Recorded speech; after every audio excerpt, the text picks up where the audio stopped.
Celebration होता है तब अलग प्रकार के राग, खम्बाज राग बजते हैं, तो ये एक हैप्पी मूड के राग हैं।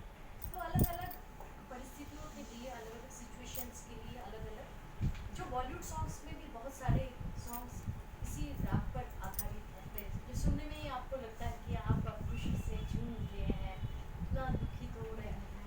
तो ये सारी चीज़ें तो आपको डे टू डे लाइफ में इसी म्यूज़िक की बहुत इम्पैक्ट होता है, जो आपको हार्ट टू हार्ट कनेक्ट करता है। मैम मैंने ये सुना है ना, म्यूजिक से कैंडल भी जल जाता है, जी जी बारिश होने लगती जी। है। और रुलाने के लिए भी कोई राग होता है?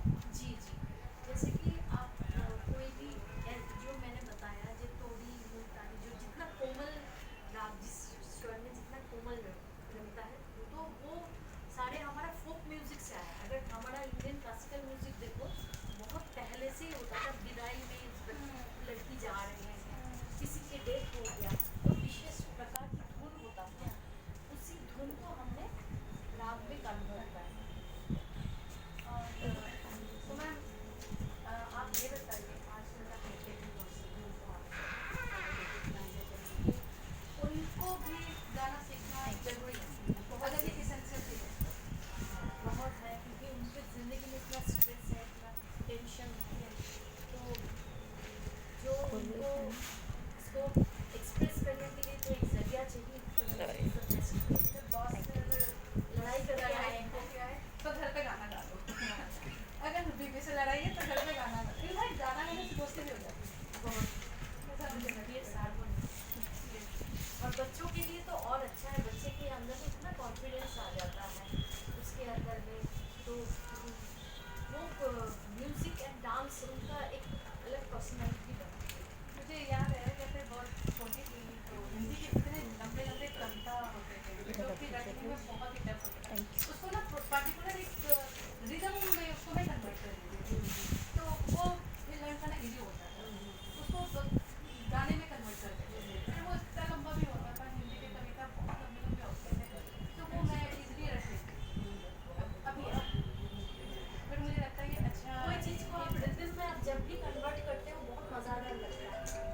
जैसे देखिए, रिदम तो हमारे साथ जुड़े हुए हैं ना, जब हम बहुत इंटरेस्ट होते हैं, हम विलंबित लय में चलते हैं।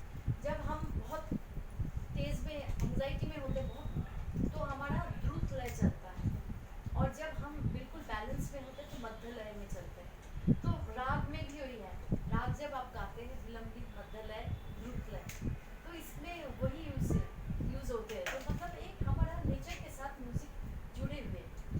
एक छोटा सा एग्जाम्पल है, कच्चा पापड़ पक्का पापड़ नहीं बोल पाते हैं, कच्चा पापड़ पक्का पापड़ नहीं, उसको एक कच्चा पापड़ पक्का पापड़, कच्चा पापड़, यू कैन से 100 टाइम्स, उसमें आपको गड़बड़ नहीं होगा, देयर इज सही है ना? हाँ, तो मैम मैसेज है कि music is essential for everyone, for every moods, to learn लंबा लंबा कविता, इजी टू और फाइंड। सब कोई कर सकता है, कि भगवान नेचुरली सबके अंदर में एक वोकल टेक्सचर दिए हैं, आप एक्सप्लोर ही कभी नहीं किए। हो सकता है आपका वॉइस ऐसे ही है, जो आप फोक म्यूजिक बहुत अच्छा गाते हैं, तो आपने कभी ट्राई नहीं किया। आप बहुत अच्छा भजन गाते हैं, आप बहुत अच्छा आपका टेक्सचर है, जिसमें आप गज़ल बहुत अच्छा गाते हैं, लेकिन आपने कभी ट्राई नहीं किया। आप बहुत अच्छा डांसर हैं, तो ये ट्राई ज़रूर करना चाहिए, क्योंकि आई हैव अ ये क्वेश्चन हाँ जी।